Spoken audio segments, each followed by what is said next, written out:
So we've talked a lot about normal distribution. So now we're going to wrap it up and talk about all of the factors associated with descriptive statistics. So I'm going to use some data that we've already looked at, and this is the pre-test comparison, post-test comparison intervention data from the Math Accuplacer scores.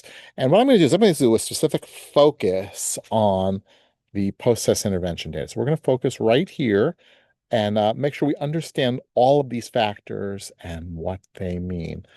And we'll do some drawings to go along with it. The reason I'm picking the post test here is because it's got a really even-ended standard deviation of 10. It will make our drawings and analysis a little bit simpler to follow. By the way, if you're interested in learning more about any of these factors like skew and kurtosis, I highly encourage you to check out the wiki. I've got a whole section on shapes and distributions. There's nothing on uniform distribution, so if someone wanted to include something, there's something there to be done. But there's a description on normal distribution and skewedness and kurtosis, so just some additional information that might be useful that was contributed by some of the other students who have participated. But anyway, back to the post-test intervention data. So we're going to take a good look at this and make sure we understand all the factors. And I'm going to do that on paper and draw for you, but keep this reference data for you just in case you need it. Okay, so let's start with the simple one. Let's start with the N. We know N is 33. That's really simple, right? That is the number of subjects or number of participants in the sample. Next, we have the mean. And the mean is 30.58. And that means the 33 scores were all added up. So N1 plus N2 plus N3 dot, dot, dot, dot, N33 were all added up and divided by the total number of items, 33. Now, I think we're fairly familiar with the concept of mean, but that's important to remember. So 30.58. Then we have the standard deviation, and the standard deviation is 10. And so when we think about the standard deviation, we're going to draw a normal curve.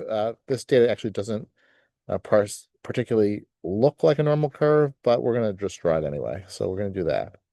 And at the top of the normal curve, we put the mean. And the mean in this case was 30.58. And then we go out to the first standard deviation and the first standard deviation, the second, the third, and the third. And to figure out, so this is standard deviation equals 1, a -1. Standard deviation equals 1. Standard deviation equals 2. Standard deviation equals -2. Standard deviation equals 3. Standard deviation equals -3.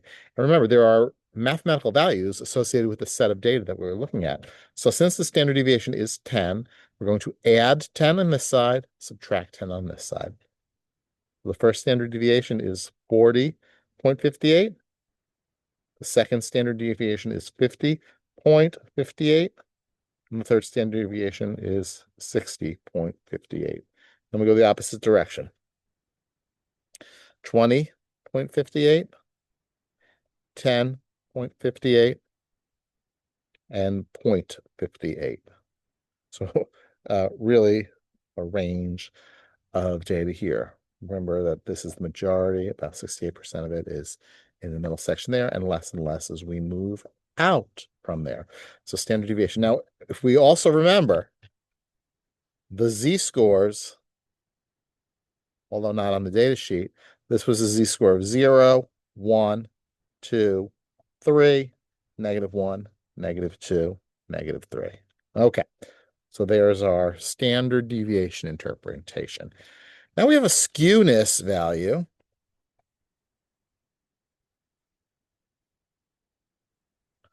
And the value is 1.41. Now, in general, if you're looking at data and you're looking for normal data, you want the skewedness to be between -1 and +1. This exceeds that. So this is probably very skewed data. And because it's a positive value, that means it's a right skew. So a curve that would look more like this, where the mean is here and the data is skewed in the positive direction. Okay. Not great data in this case. That's probably why the standard deviation is so high. I mean, we're getting such a high range of standard deviation scores. We have a kurtosis. We haven't really talked much about kurtosis, but the kurtosis value is 1.42. And for kurtosis, same rules. We want to be in that range. So again, we're above that range. So that tells us that the curve for the kurtosis, and if this is the bell that we're driving for, that means this is a tall curve. So it has more of a look like this.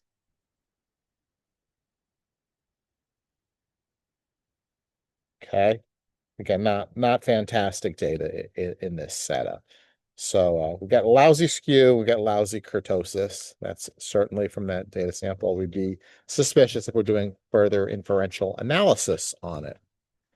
And then the last set of data we have is we have the min, the max, and the quartiles, the Q1, the Q2, and the Q3. Q2 is also known as the median.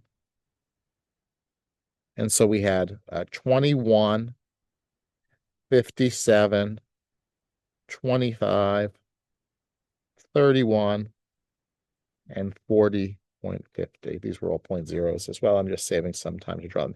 So now, when we look at this range, we can actually sort of get the skew and kurtosis patterns. So the max is 57,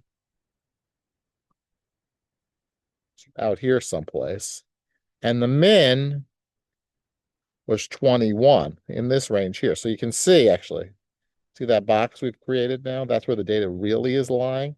That's how I got that shape. You can see the curve here. Like that's the part of the curve that's there. That's why we have the skew curve that looks like that.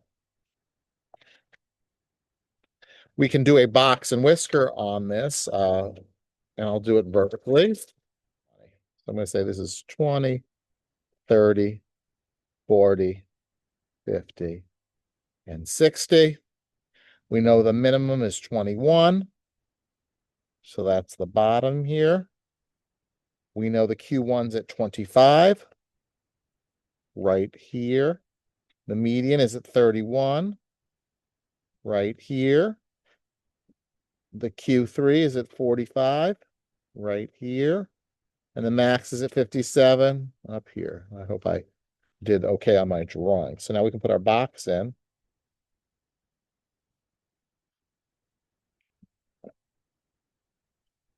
And there is the whisker.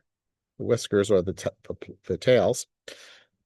So you can also see what I think is interesting about this. You can see if this is the median, like I rotate this in time and space, you can see there's that skew again. Now this is the mean on it goes there, it's median, they're close to one another. The mean was 30.58, so it's actually very close to that. But you can see how the skew, if we think about it in bell curve format there. So I hope this gives you some good insight as to the importance of describing samples well and the statistics associated with them.